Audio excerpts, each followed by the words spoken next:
E aí, tudo bem? Estamos de volta por aqui, professor Valdir Costa Almeida, mais uma vez aqui no canal Direito Mastigado, para a gente trabalhar com o nosso podcast Direito Mastigado oficial. Na verdade é o podcast, não é qualquer podcast.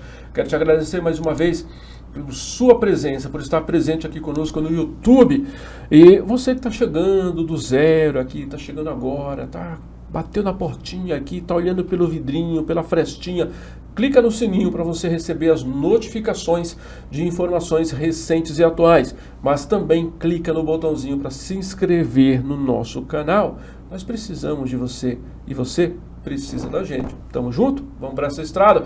E continuando a nossa conversa hoje no nosso podcast, mais um episódio fora de série, mais um episódio fora da curva. Hoje eu quero falar não sobre direito previdenciário, não é sobre direito sindical, não é sobre direito do trabalho. Cara, eu vou te falar uma coisa que eu não tenho hábito, que eu não conheço nada do assunto, absolutamente nada. E eu trouxe uma mega profissional que entende tudo do assunto. Ela já ficou aqui, ó, gelou pra minha cara e falou: ai meu Deus, eu quero falar hoje sobre direito imobiliário. E é muito interessante, me lembra a convidada, não mostra ela agora não sei se você já está mostrando, não mostra agora não. Me lembra que eu quero conversar com você sobre isso no final dessa história aqui, direito imobiliário. Hoje nós vamos entrevistar, vamos bater um papo aqui, vamos tomar um chopinho aqui, ó, daqui a pouquinho, com a nossa querida professora, a doutora Andréia Cristilo. Câmera nela. Olá pessoal, tudo bem? Professora, uma satisfação estar aqui com você, poder estar participando, é uma honra inclusive de ter recebido esse convite para poder falar de um assunto que eu amo de paixão, que é o direito imobiliário. Muito bem. Então, muito obrigada pelo convite. Vamos bater a canequinha do chopp aí? Canequinha do chopp, é isso aí, chopp DM. Muito bem, doutora, professora, mentora, consteladora, palestrante, essa mulher é tudo, mas é mesmo, tem talento, tem potencial para tudo isso. Eu quero te agradecer por você aceitar o convite, porque eu tenho um hábito, sabe? Eu sempre convido as pessoas em cima da hora. Amanhã, o pessoal da produção fala para mim, quando é a próxima data, não sei, né? Eu de manhã eu vejo, e já, vamos lá, vamos embora. Tá certo, é assim que é a vida. Eu aprendi a tomar decisões muito rápidas, em tempo muito rápido e agir muito rápido. Então, eu sei que nem para todo mundo não é assim. As pessoas têm as suas agendas, têm os seus movimentos.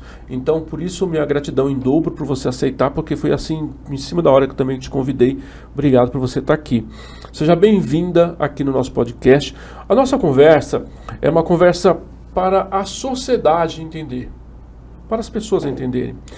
Nosso papo hoje é um papo que vai passar antes do direito imobiliário, passar por uns 5 ou 10 minutinhos aqui, por sua jornada. Queremos entender um pouquinho quem é você, de onde você veio, como é que você foi parar nessa história aqui, saber um pouquinho mais sobre você, porque eu sei que você é meio que cigana, né? Você, de manhã você está numa cidade, à tarde você está em outra, na semana seguinte você já está em outro município. Eu sei que você tem meio que um povo, tem uns tentáculos aí esticados para vários lugares. Então, minha pergunta inicial para você é: como é que você foi parar no direito imobiliário? Vamos lá. Como o direito imobiliário entrou na minha vida? É melhor eu falar para onde? Tá vendo essa câmera aqui? Ó? Essa câmera essa tá para mim. Essa é sua. Se você quiser falar Desculpa. com a câmera, pode falar com ela. Ele faz os cortes bem. lá. Tá tudo bem aqui. Então tudo tá certo. bom. Então vamos lá. O direito imobiliário, ele surgiu de uma frustração que eu tive. Eu primeiro comecei fazendo colégio e tudo mais, e fui fazer técnico em edificações. Minha grande paixão. Meu pai conta que desde os 3 anos de idade, a gente ia na Lagoa dos Patos, lá no Morumbi, deixar os patinhos que eu ganhava no mercado, e eu falava para ele: pai, vamos ver as mansões? E ele andava pelas mansões comigo. E isso foi uma infância inteira. Isso ficou ali, guardadinho na memória, e eu fui fazer o técnico. E tinha lá, Guaraci Silveira, técnico em edificações. Eu falei: é nesse negócio aí que eu vou, curso ensino médio, nosso colegial de antigamente. Então eu fui, passei no vestibulinho e ali comecei minha jornada na engenharia, que eu adoro, reforma, que você bem sabe. E nessa situação eu fui fazer, acabei o curso, tudo certinho, comecei faculdade de engenharia E fui para a obra, que era meu grande sonho. E nessa obra que eu fui tinha muito cimento, muito gesso, estava na época de acabamento, muito mármore, muito granito, e era uma obra de muito alto padrão. E com isso, aquilo começou a me dar rinite, sinusite, pressão alta, com 20 anos de idade, não dá. Então eu abandonei meu sonho. Eu falei, a engenharia vai me matar. E naquela época eu não queria ficar em prancheta, escritório. Eu queria ir para a obra, queria ir para o campo mesmo. E eu falei, não, se não for fazer do meu jeito, eu não quero. E eu falei, vou embora desse negócio. Tranquei a faculdade para o desespero geral da nação. Uau. Minha mãe, meu pai e meu marido, que atualmente meu marido já era meu namorado. Eu larguei, todo mundo, tem que fazer faculdade, tem que fazer faculdade. Era o último vestibular do ano, fui fazer passei, fiz o vestibular, passei e fui fazer administração de empresas. Frustradérrima, né? Porque não queria aquele negócio. E papel, né? Devia ficar fazendo projeto. Aí nessa situação eu fiz administração. No final da administração, a empresa que eu trabalhava era um laboratório que fez uma fusão com outro que veio de fora, enfim. E muita gente aqui do Brasil, do nosso ramo, do nosso laboratório, saiu. E eu, como estagiária, também entrei nessa turminha aí do último ano. E nisso aí comecei a trabalhar com o quê, professor? Com o nosso primeiro laço, meu e seu. Direito previdenciário. Que, na verdade, não era um direito previdenciário. Eu era procuradora. Sim. Aquela procuradora, eu estava no direito previdenciário, mas era uma procuradora e não tinha me dado conta, né? E nisso, pega a procuração de um, pega a procuração do outro. Meu marido trabalhava na indústria. Meu primeiro escritório foi um carro do meu marido, um celular, um bip. Foi um bip. O computador que eu já tinha conseguido comprar. E era isso. E uma pasta cheia de formulário para preencher a procuração à mão, já impressinha. E aí eu ia na casa das pessoas. Me metia em favela. Olha, eu fazia com o pezinho, com a rodinha no pezinho, como o professor falou, eu ia para todo lado. E aí começou, e eu falei, gente, eu não posso fazer um negócio desse jeito, porque eu não sei legalmente o que eles estão falando. Eu sabia fazer, mas eu não tinha consciência do que eu estava fazendo, e fui para o direito. Último ano de administração, de noite, primeiro de direito de manhã. Toquei 2 faculdades naquele ano. Eu fiz reforma da minha casa, fiz a organização do casamento e me casei. No ano seguinte, lua de mel, foi dentro do hospital com uma cólica renal de estresse. Nossa, lua de mel. Lua de mel. E aí tudo bem, estamos lá no direito há anos e mais anos. E esse negócio dos imóveis me incomodando. E aí compro um imóvel aqui, compro um imóvel ali, particular. Os amigos compram imóveis e começam a me pedir um auxílio. Começo a avaliar as documentações, começo a ter contato com o pessoal dos cartórios. E assim foi indo. Até um dia que eu comprei um imóvel. Eu comprei um imóvel, não. Eu gostei de um imóvel na praia. Me apaixonei por ele. Eu entrei, eu falei, é essa casa que eu quero. E quando eu olhei a documentação, era um pesadelo. Proprietário querendo vender, mas estava impossível de se comprar. E a partir daí, o direito imobiliário me picou, fiz reforma na casa e aí a gente acha outras possibilidades. E aquilo que era um sonho lá atrás, hoje se encaixou no direito. Olha que interessante, você traz um princípio aqui interessante sobre carreira. Né, sobre vida e carreira, que é o princípio da transformação. O que diz o princípio da transformação? Todo problema que aparece na sua frente é solução para alguma coisa ou é caminho para uma coisa nova. Nenhum problema é problema simplesmente por ser problema. Então nós só precisamos estar com a cabeça centrada para entender que recado é esse que o universo está dando. O que a vida está querendo me dizer? Às vezes eu quero ir para o lado para a esquerda, às vezes esse sinalzinho está mandando eu seguir reto, às vezes eu estou querendo pegar o retorno e está dizendo, não, segue reto, segue em frente, mas eu vou seguir em frente, vai demorar mais, a estrada é mais ruim, é mais dolorosa, mas vai em frente. Lá na frente você vai entender o jogo, vai sair num lugar melhor. Então, o que você fez foi aplicar o princípio da transformação. Você tinha um problema, e eu brinco sempre disso, você já ouviu falar sobre isso, que toda vez que eu tenho um problema, de alguma forma eu faço aquilo virar dinheiro. De alguma forma. Que seja um dinheiro temporário, que seja algo que eu vou ajudar alguém, de alguma forma eu faço, porque eu já sei como é que é essa história. Então, é riquíssimo isso que você está trazendo. E aí eu quero aproveitar esse gancho. E você falou, você fazia previdenciário e imobiliário. Então, nós temos duas questões aqui que são muito importantes socialmente falando. Nós estamos falando dos direitos sociais, do alimento, nós estamos falando da saúde, né, porque está incluído aí, a proteção, nós estamos falando da habitação, nós estamos falando da dignidade humana, né? Artigo 1º, inciso 3º. Direitos constitucionais. Dignidade humana na veia, isso aí. A minha pergunta para você é, qual dessas duas áreas te apetece mais?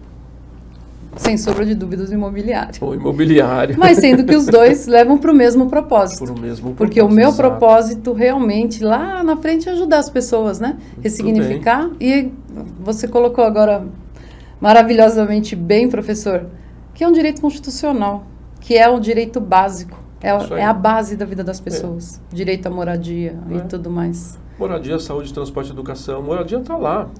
E é um dos pontos mais sensíveis e mais frágeis da nossa sociedade. Aí vamos avançar um pouquinho aqui, porque eu quero entender algumas coisas sobre você. Hoje você mora...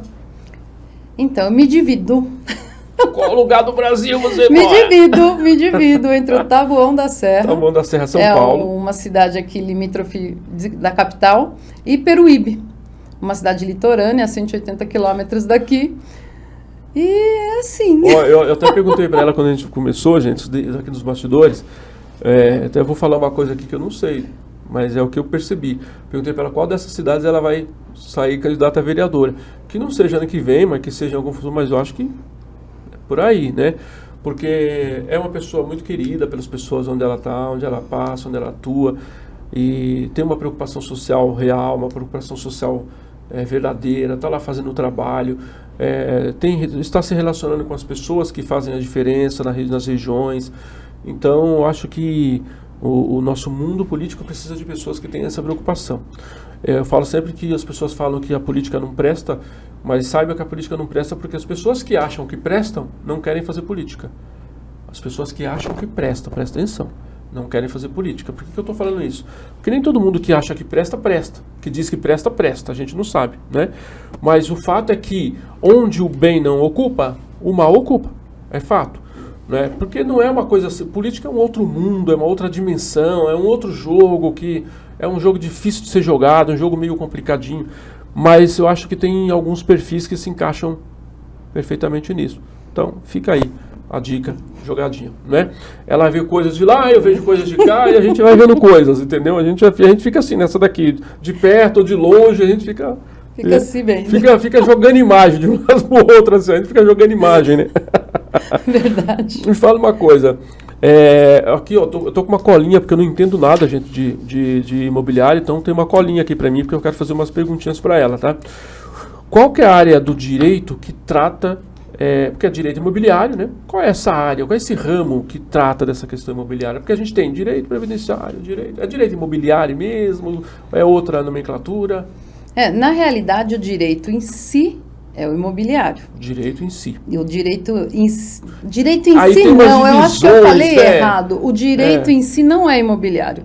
O título deste ramo é o imobiliário. O ramo é o imobiliário. E o direito em si, usamos Códigos de Processo Civil, Código Civil, Direito Notarial e Registral, o Direito de Família também. Especificamente aí dentro do ramo, ou seja, o ramo é um nicho e quando a gente fala de aquisição de imóvel, é um subnicho ali dentro do ramo do imobiliário. Então, especificamente, a gente está falando dessas áreas, desses ramos. Exatamente. A gente tem que lançar a mão do direito contratual, direito de propriedade. É muito direito, hein? A gente tem que entender um monte. É como um previdenciário, né? Mas previdenciário é um mundo à parte, né? Previdenciário é Marte, né? Mas aqui a gente acaba entrando no mundo à parte em muitos aspectos, porque como são muitos ramos... Então, porque veja, previdenciário é previdenciário. Previdenciário é previdenciário. Aqui É civil, é contratual? Não, aqui é multidireito. Aqui é multidireito, não tem jeito. Coisa. E além de você usar todos, o advogado tem que ter uma habilidade para eles poderem trabalhar com todas essas áreas, tem que ter essa habilidade, esse olho clínico em tudo. Além disso, ele ainda tem que desenvolver uma habilidade a mais, porque nos outros ramos do direito, a não ser o previdenciário, né, nós tratamos com a justiça. Então, a gente trabalha com o serventuário, com o juiz, com o promotor. Aqui, além das habilidades de um advogado normal, a gente ainda vai trabalhar o serventuário do cartório de notas, do cartório de registro civil, do cartório civil. A gente ainda tem que tratar com o pessoal das prefeituras. Pra gente aí é o ponto mais sensível, né? Mais delicadinho, né? Por isso que é bom a gente conhecer um pouquinho de política. Por isso que é importante. Porque daí a gente consegue ter uma habilidade aí diferenciada nas tratativas. E a gente vai ter, é óbvio, toda a parte judiciária, que a gente precisa também tratar em determinadas situações. A nossa live de hoje... live mesmo, pode falar. Nosso podcast... É uma live mesmo, pode ser. Então, a nossa live de hoje vai tratar do quê? Do que a pessoa tem que tomar cuidado na aquisição do imóvel, onde ela tem que observar o que é importante ser observado, o que é que pode macular um negócio. O negócio pode ser tão maculado que você pode perder a propriedade, você pode perder o que você pagou.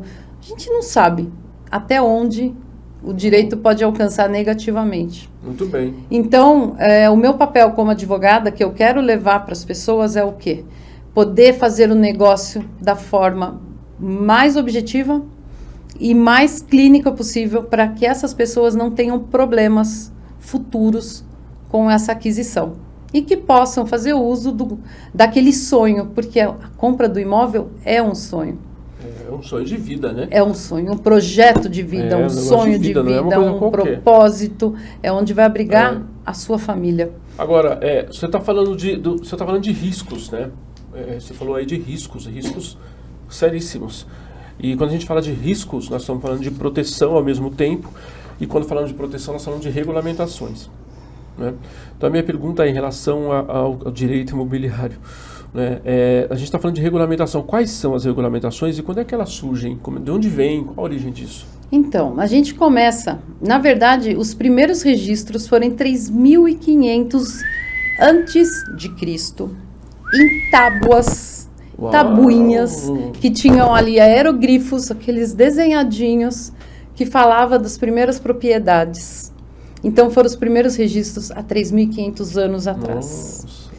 Entretanto, passou-se o tempo, as coisas aconteceram, a gente teve o nosso descobrimento do Brasil, que foi tudo naquela coisa toda, as capitanias hereditárias, mas tudo muito sucinto em termos de regulamentação.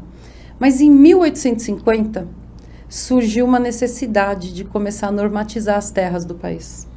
E com isso, fizeram ali a primeira normatização, só vou olhar aqui que eu sou ruim de número, com a Lei 601 de 1850, onde criaram um documento chamado de transcrição, que por um acaso até hoje a gente trabalha com elas. Transcrição. Então, a gente tinha as transcrições, só que era feita de forma precária. As descrições, as delimitações de lotes não eram muito precisas.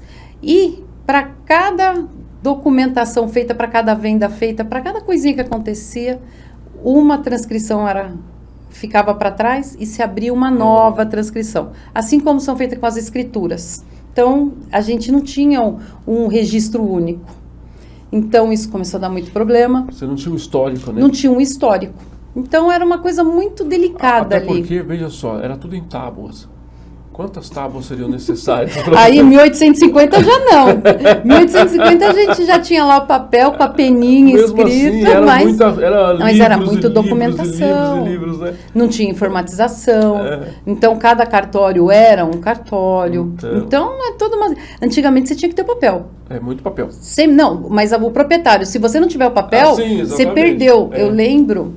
que a minha mãe falava... Se hoje a gente já tem esse problema do papel ainda, imagina lá atrás. Eu lembro que minha mãe falava da escritura da casa. Era uma escritura, porque não podia vender. Então, a gente vê muita gente com essa coisa do documento físico. Então, o que acontece? 1850, transcrição, aquele documento precário, com poucas descrições e que levavam muitos a erros. Muita gente comprava 2 vezes a mesma coisa, porque a má fé, enfim, tudo que a gente não tinha um registro. Simultaneamente não se alterava nada, né? Levava tempo para você saber das questões. Eu fico pensando o seguinte, se hoje a gente dá risada falando das tábuas e também dos papéis de 1800, imagina daqui a 200 anos o pessoal olhando para 2020 e falando assim, gente, vocês não têm noção, naquela época as pessoas escreviam em papel e eles faziam um negócio chamado podcast, que era um negócio tão primitivo, as pessoas ficavam falando e eles ficavam com papel, tinha um papel lá e fazia a caneta, um negócio que eles chamavam de caneta, ou eles digitavam. Imagina só como eles vão falar dessa época, né? Porque as coisas, hoje o papel já está deixando, né? Está indo aos poucos, está desaparecendo. Eu tenho uma preocupação quanto a isso, porque assim, eu estava pensando nisso hoje ainda, inclusive. A pessoa fala assim, eu vi a Simone Padoin ter uma agendinha, que ela falou que eu estava entrevistando a Simone Padoin, ela tem uma agenda, e ela falou que ela carrega a agenda dela. Eu tenho a minha agenda, eu faço anotações na minha agenda, e depois eu faço anotação na agenda do celular, e eu imprimo aquela agenda e deixo ela na minha mesa. A agenda e a minha lista de tarefas, fica aqui, porque eu fico tarefas, eu vou ticando e agenda com dia, horário, com outras pessoas, com as coisas eu vou acompanhando. Então, e aí alguém falou para mim, mas por que você não coloca na nuvem?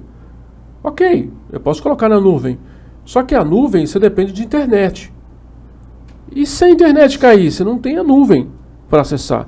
Mas acessa pelo celular, mas se der problema na transmissão, como acontece?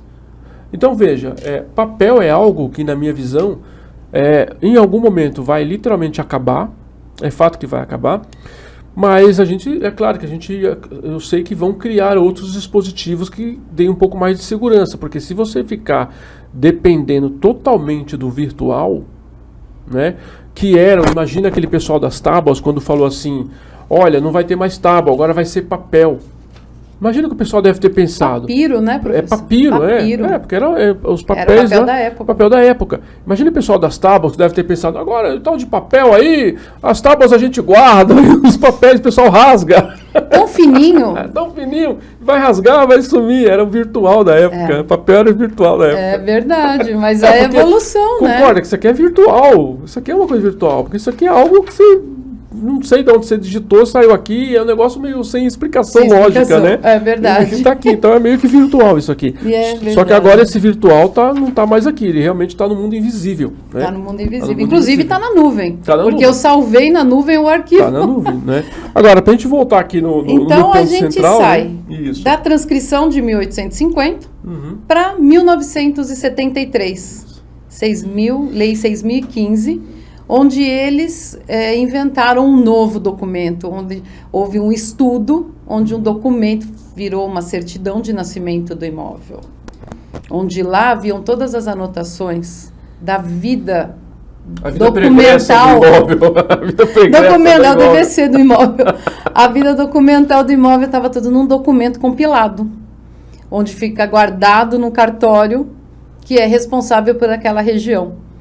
E com isso, você sabe de tudo que aconteceu com aquele imóvel.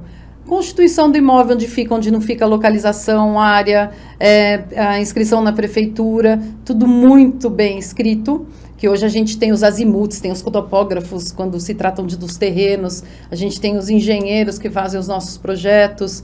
E ali nesse documento, a partir normalmente de um terreno, a gente traz as averbações de construção, traz averbações da vida lá do proprietário, quem comprou, quem não comprou, casou, não casou, divorciou, partilhou, recebeu como doação, recebeu como uma herança, fez um uso capião. Então, traz todas as informações num único documento. De vez em quando dá um pouco de trabalho, porque fecha um cartório se junta com o outro, ou um cartório desmembra porque a região vai ficando muito adensada. Mas a partir do momento que a gente encontra de novo o caminho da transcrição, a da matrícula, ela continua a mesma. Do outro cartório para o cartório novo, e a gente continua, vai se abrindo as matrículas. E vai ficando um processo apensado no cartório. Então, com isso, a gente tem que pegar essa matrícula é a alma do negócio. ela é a alma de tudo. Então, a partir de uma matrícula, a gente descobre muita coisa. Inclusive, se o direito está ali todo certinho, ou está lá descrito ou não. Então, vamos lá. Um documento assim, o primeiro que eu pego para analisar normalmente, quando eu pego o processo, é a matrícula. O que essa matrícula traz? O que ela tem ali? Você faz uma leitura muito atenta dessa matrícula. Existem matrículas de 20, 30, 40, 50 folhas, de tantas coisas que já aconteceram. E por essa análise você vai saber quem você está tratando. Então você analisa tudo. Às vezes tem cláusulas ali de, por exemplo, doação. Você não pode penhorar. Causa de impenhorabilidade. Incomunicabilidade. Então são cláusulas que nem sempre a gente entende o que é cada uma. Mas elas estão lá. E isso pode fazer com que o negócio não aconteça. Você não pode vender o imóvel. Ele é impenhorável. Será que não pode? Será? Será que existem lacunas que não permitem que isso aconteça? Para quem trabalha com contrato, sabe que todo contrato tem... Tudo tem uma lacuna. Né? Como eu digo, às vezes o pessoal fica bravo com o direito e fala, mas deixaram isso em aberto, isso daqui não está claro. Eu adoro quando tem um artigo que não está claro, porque a gente abre o precedente. Então, aí é que tá, porque eu gosto muito disso. Aí eu gosto muito disso. Eu gosto de ler e não enxergar o que todo mundo está enxergando, enxergar a vírgula ali, o que vem depois, o que deveria vir depois e não veio. Né? O que parece que queriam falar, mas não falaram. Então, quando a gente vai para... O que é uma lei? Uma lei é, na verdade, um contrato social, né? A lei é um contrato social, Sim. É um contrato entre todos da nação. Todos vão se reger. É uma regulamentação sobre a vida de todo mundo na sociedade brasileira, por exemplo. Então, é um contrato. É um contrato que todo mundo assinou quando elegeu lá o Congresso. Todo mundo assinou esse contrato. Exatamente. Não tem conversa. O contrato agora está aqui, ó. Assina aí agora, você assinou lá. É o único contrato que você assina antes de ler, né? De ler. Aliás, muitos nem leem, né? Nem leem. É o único contrato que você assina antes de ler. O que vier depois você já assinou, já era, já está assinatura digital, já está lá, já está posta. Exatamente. Né? E como é que se dá o processo de aquisição de um imóvel? Porque é um processo complexo, não é um processo simples. É um processo que dá dor de cabeça para muita gente, mas eu digo sempre que dá sempre dor de cabeça para quem não conhece, para quem não entende muito ou para quem... Eu acho que é o seguinte, que imóvel, me corrija se eu estiver certo, não sou da área, mas eu penso que imóvel você carece de algumas questões. Por exemplo, conhecer a regra, né, as normatizações, as regulamentações, carece de relações, porque você vai lidar com um cartório, você vai lidar com o governo, você vai lidar com iniciativa privada, então carece de uma pessoa, de que você tenha também essa possibilidade, esse jogo de cintura de relacionamento, e carece de ação contratual. Então não é uma coisa tão simples, porque não é todo mundo que conhece ou que tem essa... Os proprietários geralmente não sabem mesmo, o proprietário só sabe pagar e tal, aí precisa ter um advogado. Mas será que os advogados estão preparados para isso? Como é que se dá esse processo? Então, aí é o que a gente tem o maior problema, é justamente na despreparação dos advogados, que não conhecem as normativas, não sabem realmente o que está escrito ali na matrícula, o que se traz nessa matrícula. E são os pontos mais importantes que você tem que observar para não macular o negócio, para que lá na frente não se tenha algum problema. Então, como eu estava falando das cláusulas de empenhorabilidade, incomunicabilidade, então isso é uma das coisas que tem que ser vistas e todas elas podem ser quebradas. Muitas vezes, nesse processo de compra, a gente observa que existe um processo, que tem uma penhora no imóvel ou uma indisponibilidade do imóvel pelo processo movido por fulano de tal contra um dos proprietários. Então, a gente tem que fazer toda essa análise. Será que aquele processo, ele está num ponto que pode ser feito um acordo? Será que eu consigo lá pagar? E aí eu vou dar baixa da penhora, eu vou dar baixa da verbação. E aí esse item já vai liberando da matrícula. Então, é a ciência que eu gosto. A hora que pega uma matrícula cheia de coisa, você fala, vai dar trabalho, mas vai ficar limpinha. Então, você tem que... Por isso que é importante observar os documentos. O que traz essa matrícula, começa trabalhando por aí. Só que, em contrapartida, você tem que saber quem são os vendedores. Quem são os vendedores? Como que é a conduta comercial deles? Eles têm processos, não têm processos? Esse imóvel foi dado em garantia em alguma coisa? Ele teve ali um contrato que ele foi fiador e existe uma fiança nesse imóvel? Como que funciona isso? Então, é outra vertente que tem que ser analisada. Então, primeiro passo, veja se a matrícula, quem está vendendo é realmente a pessoa. Porque também pode ser outra pessoa que esteja vendendo. Então, esse é o ponto principal. É a pessoa? É a pessoa. Então, tá bom. Mulher, esposa e tal, faz o contrato de compromisso de compra e venda, vai lá, já deixa tudo normatizado, porque o compromisso, o instrumento de compra e venda, ele é uma forma de regularmos como vai funcionar o processo da venda, antes de fazermos a escritura. Muitas vezes a gente tem que ter o instrumento para a gente poder avaliar como está a documentação, para só depois a gente fazer a escritura. Porque você não chega lá e fala, eu quero lavrar a escritura. Você chega, tem gente que chega. Tem gente que chega. Mas e esses que chegam é o que vão acabar lá no escritório. Uhum. Eu não posso fazer nada. A gente está lá. Às vezes não dá nem para consertar mais. Né? E tem coisa que não se conserta. Tem coisa, existe um caso que não havia meios de consertar, nem peguei o processo. Falei para o cliente, eu não tenho o que fazer. Então, a partir desse momento, a gente também tem que avaliar a documentação do vendedor, para saber quem ele é, quem ele não é. Ele pode ter dívida com o Estado, com a União. O imóvel também pode estar cheio de dívida de IPTU. Então, são uma série de certidões que a gente levanta para a gente saber o negócio que está sendo feito ali. E, além disso, precisamos prestar atenção se esse proprietário ele não é proprietário de empresa, se ele não tem ações trabalhistas, porque isso também pode recair sobre o imóvel. Pode bloquear o imóvel no futuro, né?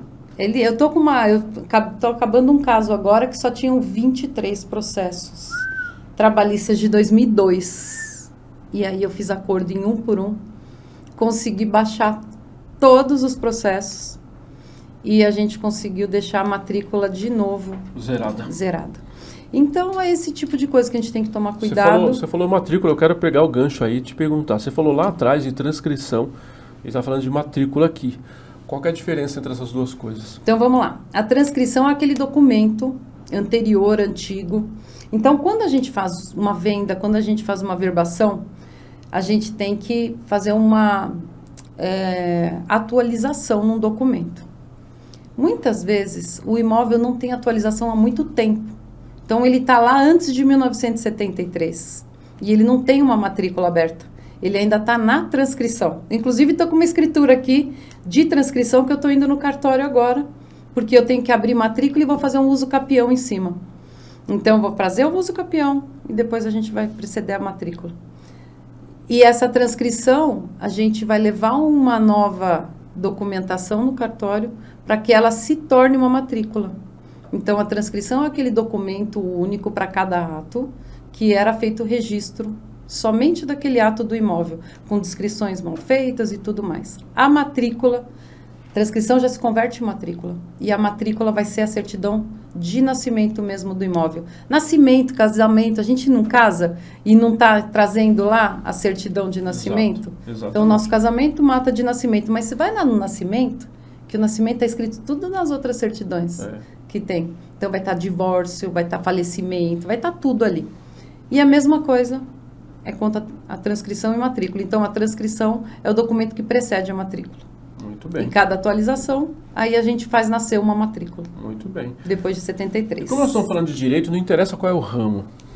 Não interessa que ramo é. Direito carece de documento. Não tem para onde fugir. Entra ano, sai ano, década, sai década. Todo ramo do direito vai falar em documento. Tem que ter... Cadê o documento? Cadê o documento? Tem que ter Sem o documento a gente não fala. Sem o documento não tem jeito. Que seja extemporâneo, contemporâneo, muda as expressões das obrigações, mas os documentos estão lá. Eles estão lá. Minha pergunta, para aquisição do imóvel, quais são as documentações necessárias que a pessoa precisa ter? Então, vamos lá. Primeiramente, ele tem que ter, teoricamente, no país que vivemos, ele tem que ter a propriedade do imóvel. E a propriedade está onde? Está escrito lá na transcrição ou está escrito ali o nominho dele na matrícula. Então, esse é o documento de propriedade. Teoricamente, a primeira coisa que a gente precisa é da matrícula. Tá. RG, CPF de quem está vendendo, não importa quantas pessoas, certidão de casamento atualizada. Se tiver 20 pessoas lá, tem que apresentar de todo mundo. 20 pessoas, 20 documentos. todas as certidões de nascimento, casamento ou de óbito, porque a gente não sabe do que a gente vai tratar. Se for objeto de um inventário, essa matrícula já tem que estar com o inventário registrado nela, para ter partilhado já cada um já ter seu quinhão. Então, a gente tem que saber se ele tinha empresa, se não tinha, qual era o CNPJ, qual não era. Se o IPTU é imprescindível, porque a gente precisa do IPTU para exatamente tudo, inclusive para calcular ITBI. O famoso ITBI, né? O famoso doloroso ITBI. Sobe, desce, discute-se para lá, discute-se para cá, mas ele continua aí firme e forte, né? Continua. Mas digamos o seguinte, que tem lá um monte de pessoas lá que estão relacionados ali como proprietários do imóvel. Se um daqueles que está relacionado como proprietário tiver falecido já, o que acontece? Aí a gente tem que abrir o inventário. Aí obrigatoriamente vai abrir o inventário. Obrigatoriamente. Eu estou falando do trâmite legal. Normal, com tudo normalzinho. O trâmite certinho, legal, né? Que está previsto na legislação. A fluidez, né? Para fluir direitinho. Como funciona? Você está falando do requerimento, do requerimento adequado do benefício previdenciário, que estiver certinho, o CNIS está com pendência, aí você colocou o documento, anexou tudo, demissão, né? Tudo certinho, todas as contribuições. O que é raro, né? O que é raro. Que é difícil. E aqui nesse caso... Seja no previdenciário, seja no mobiliário, é difícil, está tudo linear. Difícil. Então, o que a gente tem aqui? Eu acho que a parte mais importante da nossa conversa talvez seja esse ponto que você está tocando, professor. Esse processo, a gente vai fazer todo o levantamento para ver se realmente não vai dar problema na aquisição. Então, esse é o processo normal, é o processo correto, previsto na legislação, processo redondo. Só que a gente não tem esse processo. Na maioria das... falta 60% para 40% de imóveis irregulares na capital. Então, a gente tem ali o quê? A gente tem os imóveis são posse. A gente tem os imóveis que eles fizeram a transcrição lá atrás. Santo Amaro. Santo Amaro era uma aldeia. Eles fizeram a partilha de Santo Amaro, vamos fazer um loteamento. Era uma capitania hereditária, né? Praticamente. Capitania hereditária. Praticamente. Então, tinha muita tribo de índio. Ainda tem lá no finalzinho. Primeiro tribo de índio, depois capitania hereditária, depois e assim foi município, indo, né? E continua. Na verdade, eu brinco que não acabaram. As capitanias hereditárias não acabaram. Elas estão aí. Elas estão aqui, porque se você vai, por exemplo, fala Zona Leste, tem alguém que é a grande autoria, o grande dono da Zona Leste. Dentro da Zona Leste você tem, 9, 10, 12 subprefeituras. Tem alguém que é dono daquela área, daquela subprefeitura ali. Né? Que politicamente, aí eu estou falando, porque as capitanias hereditárias são divisões políticas. Sim. Né? Do ordenamento político. Então você tem lá as subprefeituras, dentro da subprefeitura você tem lá um bairro, tem alguém que é o poderoso ali daquele bairro. Então as capitanias hereditárias só mudaram de nome. Passaram a se chamar bairros, municípios e cidades, né? Mas elas continuam estabelecidas, não tem para não tem por onde. Não tem por onde. Então, às vezes a gente pega documentação. Eu quero comprar uma casa na área X. Só que aquela área X, quando você pega, você vai ter transcrição, você não vai ter nem matrícula. Está escrito lá, uma área de 220 alqueires. Que bom! 220 alqueires dentro de São Paulo. Uau! Tô dando um número aí, hipotético. E a pessoa quer comprar uma casinha lá num terreno de 5 por 25.